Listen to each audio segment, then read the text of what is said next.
Ini mana pantainya ini? Kok banyak orang-orang pakai helm proyek? Mana nih pulau-pulau karang yang indah itu ini? Kok jadi gini semua sih? Apanya? Permisi Mas, Iya Pak. ini bajunya turis tapi wajahnya maklar tanah nih. Iya betul Pak, saya mau di sini mau nyari pantai, mau snorkeling. Snorkeling? Iya, Oh. coba pelampung nih. Aduh, Mas nggak lihat Mas di belakang nih. Iya, kok Mas jadi salah gini naik mesin sih? waktu nih. Sekarang nih udah 2060 Mas.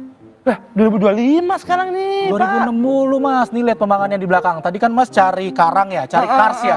Kars, pulau kars. Ya ini ada kars nih di belakang nih. Karsnya kars mobilnya bahasa Inggris, pulau kars yang karang gitu, Pak. Mas kurang update nih Mas, ketinggalan zaman nih Mas. Sekarang tuh zamannya kita mau mencapai zero emisi Mas. Jadi kita semua sekarang sedang melakukan modernisasi, sedang melakukan ekspansi terhadap energi yang ada di sini gitu Mas. Jadi gini semua nih. Iya gini adanya nih Mas. Terus kelestarian alamnya gimana? Ini? Ada itu masih ada hijau-hijau. Ntar kalau kurang saya gambar lagi deh. Enggak, Saya bukan tambahin gitu, hijau-hijaunya. bukan dijuin pakai krayon. Ini gimana ini? Ya, Mas kan Alamnya. bisa studi banding pabrik, mungkin sekarang lebih kepada industri nikel, lebih kepada pabrik tambang gitu, daripada alam mah udah solasier Mas, old school. Di Zaman mana? sekarang mah hilirisasi tahu? Hilirisasi. Apa tuh hilirisasi itu? Ya saya tanya Mas, karena saya juga kurang paham. Diksi baru, tambahan diksi baru. Saya di sini mau refreshing, mau lihat pantai, mau lihat ikan badut, Pak. Kalau di sini mah ke basement parkiran aja saya. Mas ini kayaknya terlalu aktivis nih Mas nih ya, terlalu bacot, terlalu ribet. Mas punya HP, punya jam tangan, smartwatch. Punya juga. Itu semua kan pakai baterai, Mai. Pakai baterai. Mobil listrik juga pakai baterai kan? Iya. Itu sumbernya, energinya dari nikel, Mas. Ya bener, tapi ini kan alam Pak, sumber daya alam tuh bisa habis. Tapi kelestarian alam kalau dijaga kekal abadi, Pak. Oke, baik Mas. Terima kasih atas perhatiannya. Saya senang sekali kalau ada netizen yang kritis seperti ini. Mari sama-sama kita evaluasi bersama. Jangan dulu gaduh, karena ini masih jadi bahan evaluasi kita. Dievaluasi, pakai template kayaknya jawab. Dia malah diem sekarang bapaknya ini. Yaudah Mas, mau saya kasih kerjaan mau?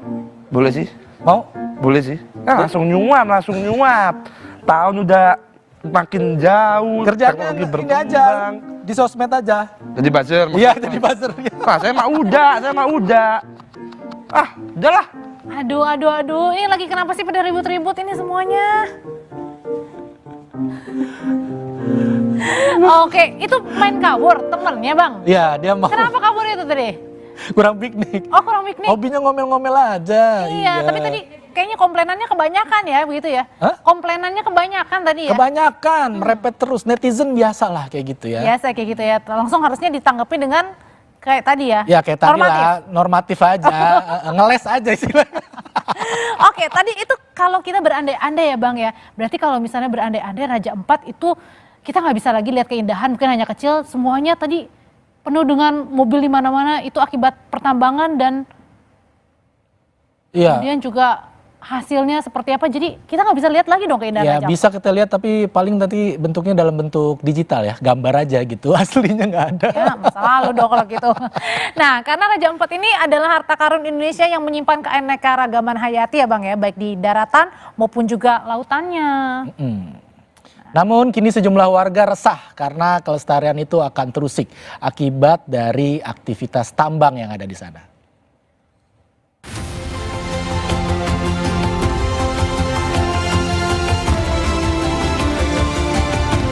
Raja Ampat bak surga dari tanah Papua. Lautnya menyimpan 75% jenis terumbu karang di dunia, jumlahnya lebih dari 500 spesies koral. Sementara hutan Raja Ampat adalah rumah dari berbagai jenis tumbuhan dan hewan endemik.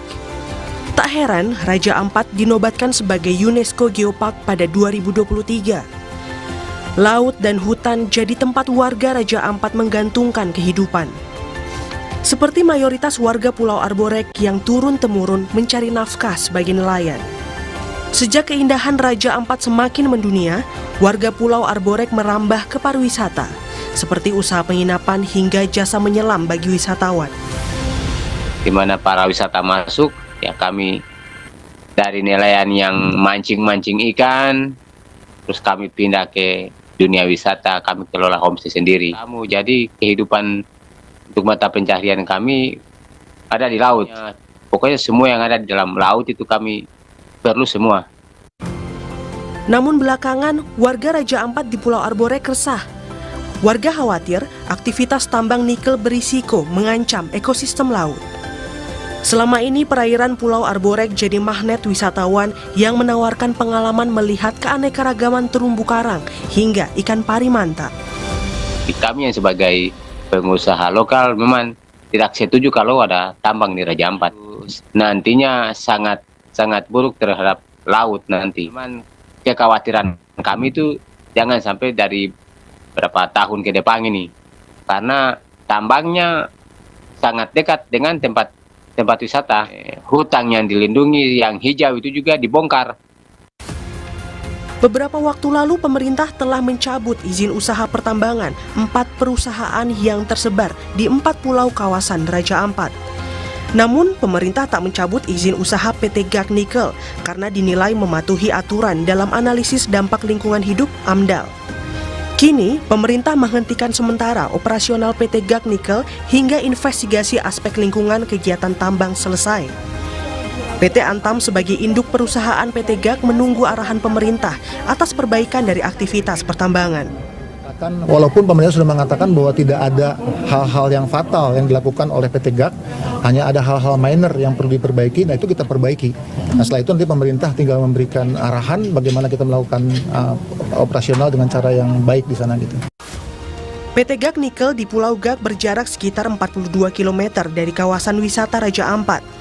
Namun guru besar bidang kimiaan organik sekaligus peneliti logam berat Universitas Patimura, Profesor Justinus Tobias Male bilang, biodiversitas Laut Raja Ampat berisiko terpapar ion logam berat akibat sedimen nikel yang dengan cepat terbawa arus laut. Ion logam ini akan terdifusi bersama air laut. Kalau di Raja Ampat jaraknya hampir 40 kilo. Tetapi itu masih satu wilayah, ekoregion, ekosistemnya sama. Dan pasti arusnya itu membawa polutan itu sampai ke wilayah pulau yang jadi destinasi pusat itu. Nah, nikel itu urutan kedua yang paling toksik, paling beracun untuk hewan karang. Raja Ampat surga terumbu karang dunia. Ekosistemnya harus dilindungi agar tetap lestari.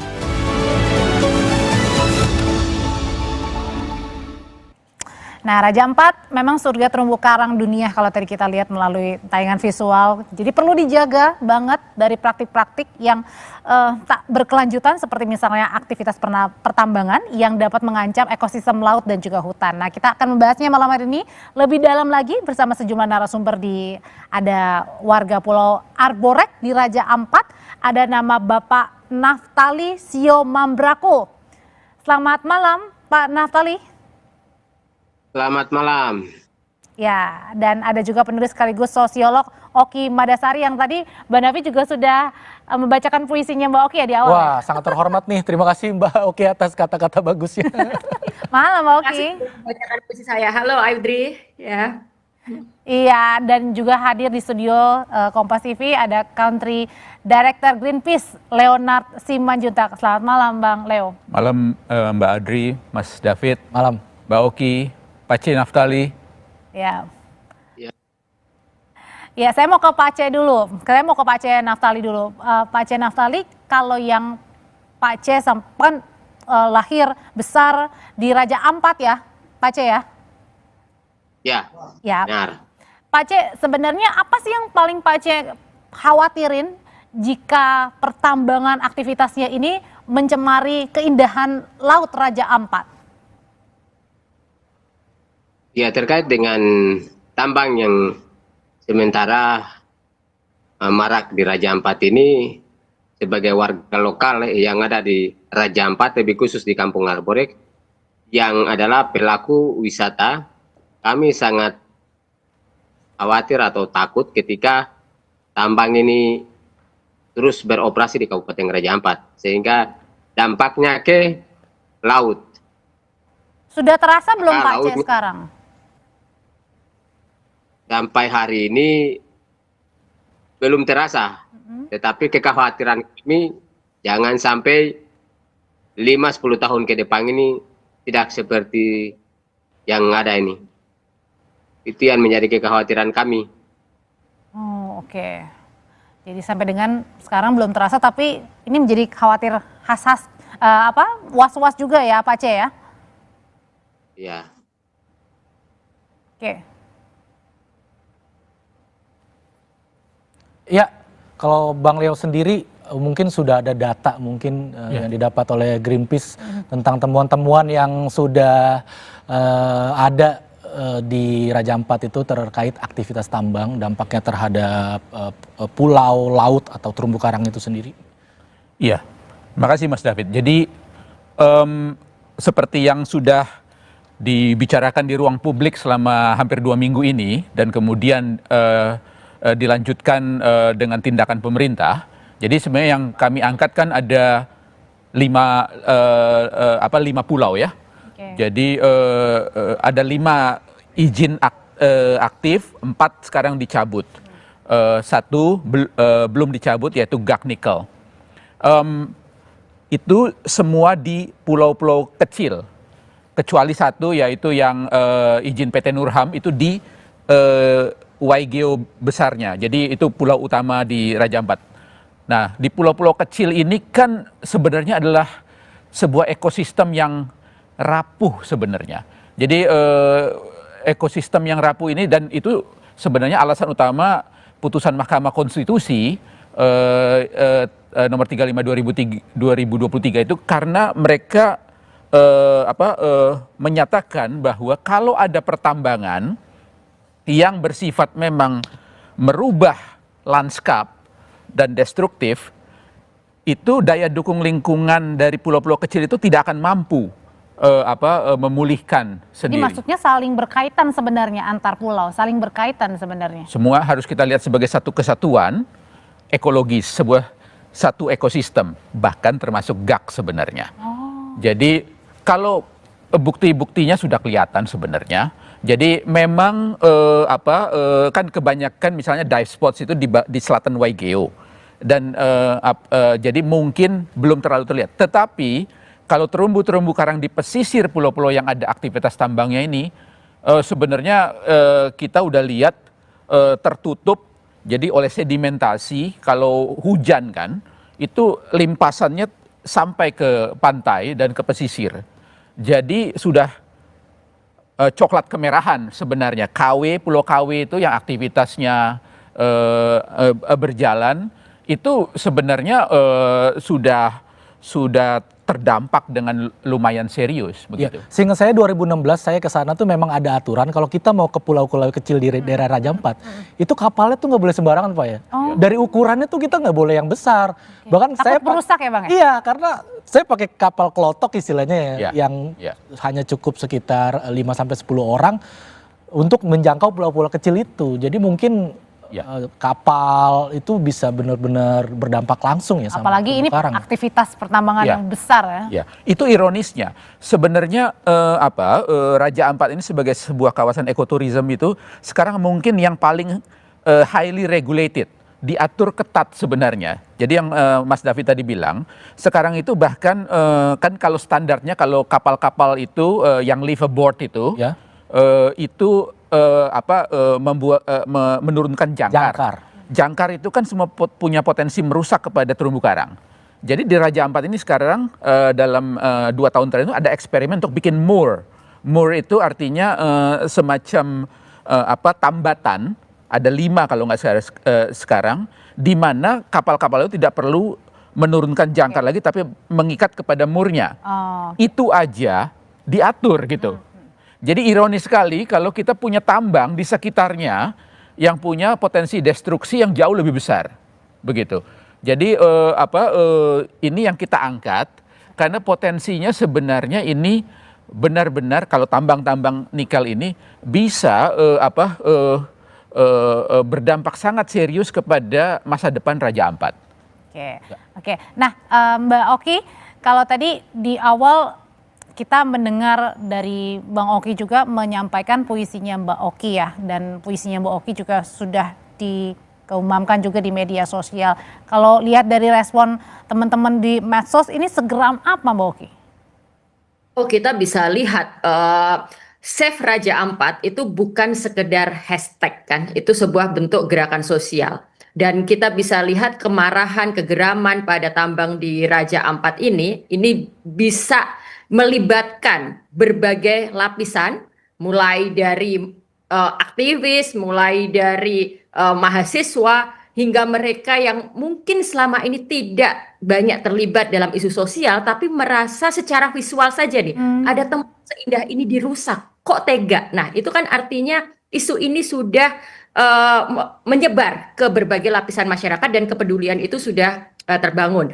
Dan dampaknya, kita juga harus mencatat kenapa kemudian 4 perusahaan dicabut, itu kan bentuk respon pemerintah. Tentu masih belum memenuhi apa yang sebenarnya kita aspirasikan, tapi at least itu adalah bentuk respon pemerintah karena desakan publik ini. Jadi untuk isu Save Raja Ampat, bagaimana kemudian saya juga menyampaikan lewat puisi, bagaimana teman-teman membuat hashtag dan berbagai postingan, kita tahu bahwa semuanya marah dan geram.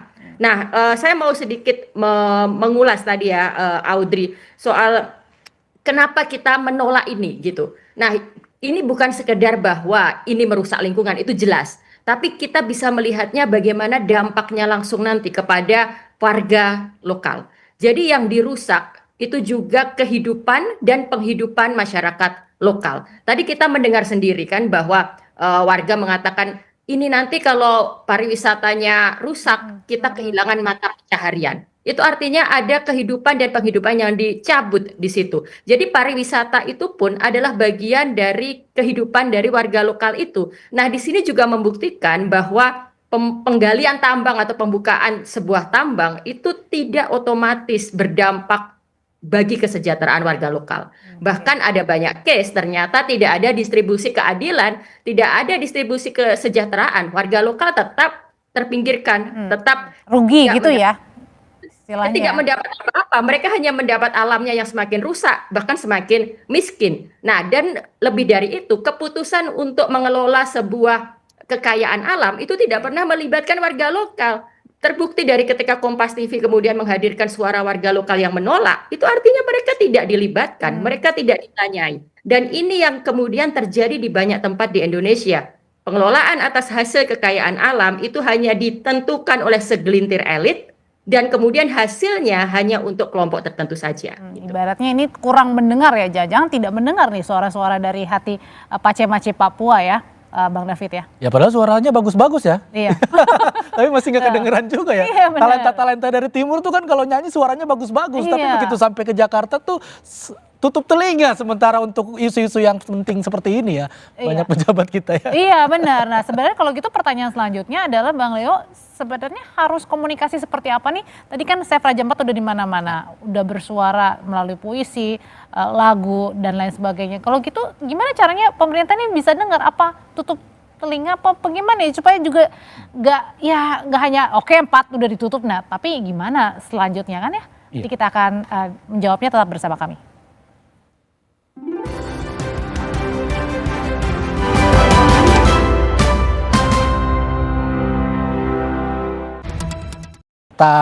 Mengenai kepulauan yang sangat indah di ujung Papua sana, Raja Ampat memiliki lebih dari 2.700 pulau. Kita lihat ya. Oke, ini dia ada fun fact-nya Bang. Ini ada apa nih? Ini terdiri dari 2.713 pulau dan 75% spesies terumbu karang dunia ya. Ini lebih besar dari 540 spesies yang ada di dunia. Wah, besar banget. Juga ada 1.500 spesies jenis ikan ya. Waduh, biasa taunya hanya apa? Paus, lumba-lumbanya. Ternyata ada pari. Ada 1.500. Dan pastinya kita baru pernah sempat ngelihat beberapa kan. Pastinya kan kita pengen yang ngelihat. Iya, saya baru pernah lihatnya ikan lele. Kalau itu di pinggir jalan juga banyak. Betul ya.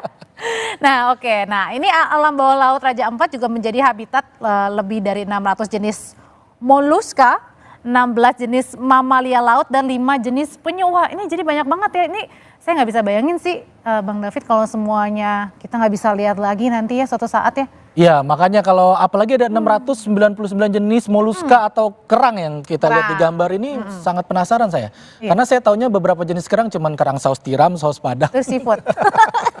Itu seafood mentang-mentang udah malam ya. Oke, ada mamalia laut, ada 16 jenis dan ada penyu juga ya. Ya, ternyata ada juga nih, ada penyu ternyata berbagai macam jenis. Ini beberapa jenis hewan-hewan yang pastinya sudah dilindungi di seluruh dunia karena jumlahnya sudah mulai langka ya. Oke, yuk. Ya. Sekarang kita kembali lagi ke duduk di Raja Ampat. Ya, enak nih kalau Bang misalnya Leo. malam-malam sambil di Papua kan sambil makan jagung bakar enak ya Bang? Seru banget. Pak C. Pak C masih di sana Pak C? Ya, Ya Pak C, saya mau tanya nih Pak C. Setelah ada isu tambang, seberapa berpengaruh nih terhadap usaha warga setempat dan Pak C sendiri di sektor pariwisata itu sendiri Pak C? iya. Jadi kita ketahui bahwa Raja Ampat ini sektor unggulannya ada 2, perikanan dan pariwisata. Yang selama ini masyarakat lokal Kabupaten Raja Ampat sedang lakukan dan kelola. Tapi setelah tambang ini masuk, menjadi keresahan masyarakat Kabupaten Raja Ampat, lebih khusus kami yang sebagai pelaku wisata yang mengelola homestay. Dan menjadi keresahan kami ketika tambang ini ada terus, maka laut kami yang sekarang bagus ini nantinya tidak seperti ini lagi. Nantinya akan kabur airnya, sehingga menjadi keresahan kami pelaku wisata lokal. Pak C, kalau sekarang Pak C masih, maksudnya sangat terasa sekarang sudah kedampak belum? Biasanya mungkin tadi homestay membuka rumah ya untuk bisa menginap, ini sekarang tidak ada lagi yang menginap Pak C? Ya, untuk sementara tamu masih menginap, Tetapi untuk sementara oksigen, jadi memang tamu 1, 2, 3 yang nginap di homestay. Tetapi untuk dampak dari tambang belum. Oke, masih belum dirasakan. Iya. Tapi yang menjadi kekhawatiran. Itu memang berarti mungkin sekarang memang belum terasa, tapi itu ketakutan yang dialami Pak C ya, karena kan Pak C juga berharap besar dari uang yang bisa dihasilkan dari homestay itu ya Pak C ya? Iya. Oke, kalau dari respon kan ini ada, Bang David juga lihat nggak sih kalau di media sosial kan katanya ada yang dilarang ya ke Raja Ampat itu sampai diusir-usirin kayak gitu ya? Ya. Oh, nah itu emang benar terjadi atau gimana Pak Aceh? Iya, memang di Wayak beberapa lalu ada warga lokal yang ke sana dengan tamu, itu mereka pas dengan kejadian yang mereka larang untuk ada aktivitas wisata di sana, sehingga pas ada masyarakat yang memalang di sana langsung mereka suruh pulang, tidak usah melakukan aktivitas karena mereka resah bahwa tambang ditutup karena mereka itu bagian dari tambang yang sebagai karyawan di sana. Oke, wah sampai segitunya. Iya. Jadi memang dampaknya pariwisata agak sedikit kendor karena tadi takut ya, karena di tengah situasi yang memang simpang siur pastinya tentang izin tambang diperpanjang atau tidak, juga terjadi polemik dan potensi konflik pasti ke depannya ya, Bang Leo ya. Nah yang saya mau tanya ke Bang Leo nih, tadi kita dari teman-teman aktivis, dari teman-teman selebritis, kita hashtag udah, gambar udah, video udah, puisi dari Mbak Oki yang bagus banget udah. Nyanyi udah tadi? Nyanyi udah. Kayaknya semua cara udah kita lakukan untuk bisa didengar oleh pemerintah pusat ini yang pemangku kebijakan untuk bisa sadar bahwasanya ini bukan hanya potensi jangka pendek tapi jangka panjang nih, Bang Leo. Gimana? Iya. Harus pakai cara apa lagi kita? Harus ngapain nih? Ya, makasih. Jadi memang ini momentum untuk koreksi secara mendasar, koreksi total sebenarnya. bukan hanya untuk Raja Ampat sebenarnya, tapi untuk juga persoalan-persoalan yang terkait dengan pertambangan di banyak pulau-pulau kecil Indonesia dan wilayah-wilayah lain yang terdampak serius baik secara sosial maupun ekologis. Nah, kita kalau sekarang ada beberapa dimensi. Pertama, pencabutan yang 4 izin itu kita perlu kawal. Kita perlu kawal. Masih ada ketakutan ya izinnya sementara dicabut? Oh iya, ya Mbak Audrey. Jadi dari sejarahnya dan kami keluarkan report 2 hari yang lalu, kita menginvestigasi bahwa sebenarnya pernah 16 izin dikeluarkan, izin pertambangan di Raja Ampat. 5 masih aktif, 4 dicabut ya. Tetapi tahun ini saja dari yang sudah dicabut itu 2 diaktifkan kembali. 2 diaktifkan kembali, 3 perusahaan sekarang masih dalam proses pengadilan untuk mencoba mengaktifkan izinnya lagi. Jadi ini semua sebenarnya masih mengkhawatirkan. Jadi kita perlu sebenarnya tetap menjaganya di ruang publik sehingga tidak lagi kembali kepada ruang-ruang tertutup birokrasi pengambilan keputusannya ini. Jadi saya sendiri melihat bahwa perlu ada representasi masyarakat sipil, ahli yang independen untuk memeriksa langkah-langkah yang diambil bersama pemerintah untuk mengimplementasi pencabutan ini. Sementara untuk GAK itu kita karena kan alasannya sudah praktek good mining, sudah sesuai dengan AMDAL, mengelola dengan baik gitu. Tapi sebenarnya kan kalau kita lihat pemantauan misalnya ekspedisi Kompas tahun 2021 yang dikeluarkan di 2022 dan juga kami begitu, sebenarnya potensi kerusakan ataupun actual kerusakan sebenarnya terjadi juga gitu. Sehingga kita perlu sebenarnya memeriksa lagi-lagi dengan sebuah tim yang independen yang bukan hanya pemerintah itu untuk melihat apakah benar-benar terjadi kerusakan. Karena kan Presiden bilang bahwa GAK saat ini ya bisa diizinkan terus, tetapi harus dengan ketat diawasi. Nah, ketat diawasi itu menurut saya ketatnya semana gitu ya. Betul, dan harus dengan pemantauan yang independen. Oke, kita ke Mbak Oki lagi ya, Bang. Nah, Mbak Oki, kalau kan itu hashtag Save Raja Ampat sudah menggaung di mana-mana. Hanya warga asing pun juga ini ya sudah bersuara di media sosial. Lalu sebenarnya sebagai pegiat media sosial juga, sebagai sosiolog juga, bentuk apa lagi sih yang harus mungkin belum kita lakukan nih untuk bisa menyadarkan pemerintah? Kalau dari kita, saya pikir kita harus terus bersuara ya. Tapi saya kemudian sampai juga pada kesimpulan apa yang harus kita tuntut pada pemerintah. Tentu bukan sekedar mencabut 4 perusahaan lalu selesai, tapi bagi saya perlu ada koreksi besar-besaran terhadap paradigma pemerintah dalam pengelolaan sumber daya alam dan bagaimana pembangunan ekonomi itu. Jadi selama ini, tadi puisi saya yang dibaca David tadi, sejak ada kata hilirisasi, tambang baru terus digali.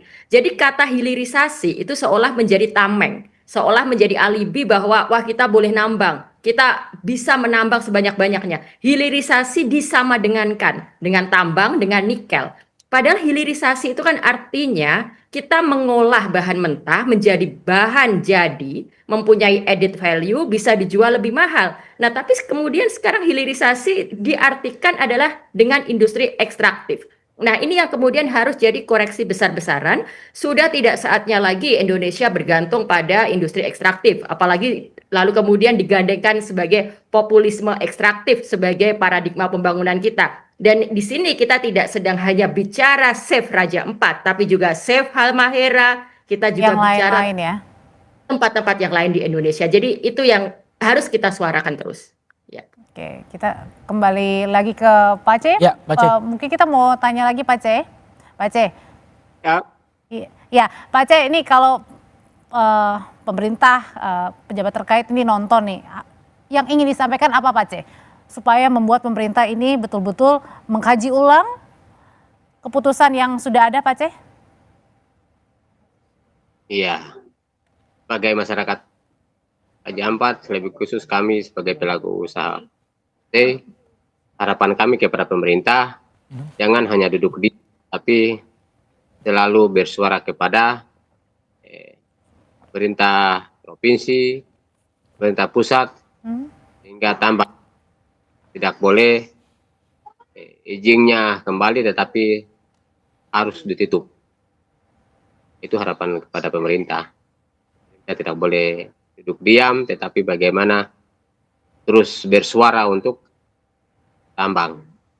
Supaya tambang ini jangan lagi beroperasi, tetapi tutup permanen. Oh, oke. Kemauannya adalah tutup permanen. Iya. Oke. Saya sangat setuju. Tuntutan kita tutup sebenarnya perlindungan Raja Ampat secara penuh dan permanen. Artinya ini harusnya jadi no-go area untuk tambang. Jadi seluruh kesatuan ekosistem Raja Ampat itu seharusnya tidak bisa dimasuki oleh tambang. Atau mungkin gini Bang Leo, mungkin bisa jadi bisa nggak sih dikasih misalnya kayak dampak kerusakan seberapa besar dibanding dengan pendapatan kalau penambangan terus menerus, bisa nggak kayak gitu? Baik. Misalnya. Jadi ini kan klasik sebenarnya, dan ini terjadi seperti Mbak Oki tadi bilang. Ini merupakan kasus di banyak sekali wilayah pertambangan Indonesia. Jadi masyarakat yang terdampak itu hampir tidak pernah mendapatkan kesejahteraan sebenarnya. Jadi Maluku Utara itu pertumbuhan ekonominya 2 digit. Sementara tingkat kemiskinannya tidak bergerak. Bahkan terjadi pemburukan. Demikian juga Konawe, Sulawesi Tenggara, Morowali, begitu. Belum lagi kalau kita bicara kerusakan lingkungannya, kualitas udaranya yang sudah sama buruk dengan Jakarta, dan seterusnya. Nah, untuk Raja Ampat sebenarnya di mana ada alternatif ekonomi yang jelas-jelas di depan mata, tahun lalu 33.000 wisatawan. Itu peningkatan 68% dari tahun sebelumnya, dari 2023. Jadi potensinya jelas, di mana ekonomi berkelanjutan itu bisa terjadi pada skala yang besar, yang bisa mesejahterakan Pace dengan homestay-nya, ada organisasi dive guides yang lokal, atau Mace juga berjualan misalnya Mace-Mace ikan. Saya tahu ada beberapa homestay yang dipimpin oleh Mace-Mace juga.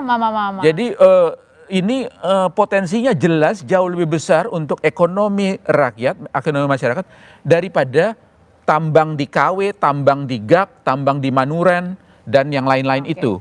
Jadi kita memang sekarang ini kita perlu duduk sama-sama nantinya, karena memang tadi kan Pak C. Naftali bilang bahwa ada juga masyarakat yang selama ini tergantung sama tambang protes sekarang. Kita harus bicara. Solusinya memang harus adil untuk semua, begitu.